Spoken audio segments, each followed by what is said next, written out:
You're listening to AI Prism from Seoul Economic Daily. 3 changes this week affect your paycheck, housing options, and next job. Samsung's 500 million won, or $357,000 housing loan at 1.5%, a Supreme Court overtime ruling for part-time civil servants, and pre-unicorn startups raising only 16% from foreign investors. It's Tuesday, June 2nd. Let's talk about a trend affecting young professionals in Korea. Yeah, so our mission today is really unpacking Korea's widening labor market divide. We're looking at how structural policies are essentially creating very different financial realities depending on whether you're, a corporate elite, a flexible worker, or navigating the startup world. Right. So let's start with the absolute VIP treatment in corporate housing. Like Samsung Electronics is handing out employee housing loans up to 500 million won, which again is about $357,000 at a fixed 1.5% interest rate. Wow, 1.5% is just unheard of right now. I know, because if you walk into a commercial bank today, you're looking at rates hitting up to 7.31%. And the hashtag HOSPI giant SK Hynix.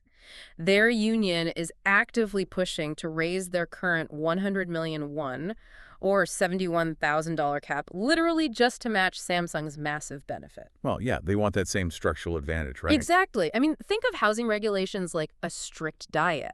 Regular buyers are stuck facing things like DSR, which is the debt service ratio that caps your debt repayment at 40% of your income. Right, and then there's LTV too. Yeah, LTV, the loan-to-value limit, which caps your mortgage relative to the property value.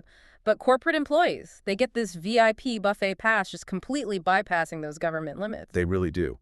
And to see how this structurally widens the gap, look at the Cheonyak system. The government subscription lottery for new apartments, right?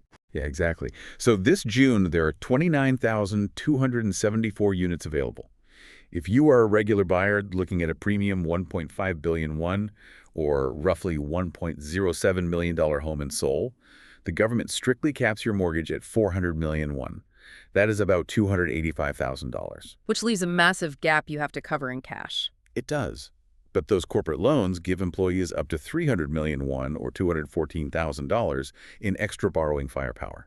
That extra cash is structurally widening the asset gap. Okay, so corporate giants take care of their own. But moving from those elite corporate perks to the structural struggles of non-standard workers, it is just a completely different world. Oh, completely. The Supreme Court actually just ruled that part-time civil servants working 20-hour weeks were illegally underpaid since 2012. Wait, illegally underpaid? How did that happen for over a decade? Well, the government applied this really absurd blanket policy. It was a 1-hour dinner break deduction, automatically applied to a 9 a.m. to 2 p.m. shift. A dinner break at 2 p.m., that makes no sense. Right. They just docked an hour of pay if you stayed late, assuming you ate dinner during a shift that ended early in the afternoon.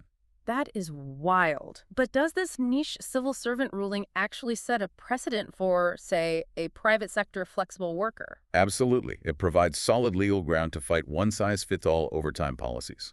The court basically said mechanically applying standard 40-hour workplace rules to reduce schedules is discriminatory. Okay, so corporate life is unequal and non-standard work has these major legal flaws.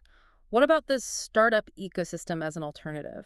Well, let's talk about pre-unicorns. These are government-designated startups officially on track for a 1 trillion won, or $714 million valuation. Basically, the highly promising companies. Exactly. Between 2024 and 2026, they raised 1.76 trillion won, which is about $1.26 billion. But here's the catch. Only 284.6 billion won, or $203 million, was foreign capital. Wait, so that is just 16% from foreign investors? Yeah, just 16%. And that is down massively from the 1.42 trillion won, or $1 billion they raised in foreign capital between 2020 and 2022. So the career takeaway here is pretty clear. If you want an international career path, you really need to ask prospective employers about their foreign investor base. You really do. Which leaves us with this final provocative thought. If your best housing strategy is staying at a legacy corporate employer, but the best startup exits require moving to the U.S. to chase foreign capital, how will this reshape where Korea's young talent actually chooses to work? That's today's AI Prism Early Career. This episode was produced with AI assistance based on Seoul Economic Daily reporting and reviewed by a human editor. AI Prism is a Juan Afra award-winning series. We'll be back tomorrow. You've been listening to AI Prism from Seoul Economic Daily.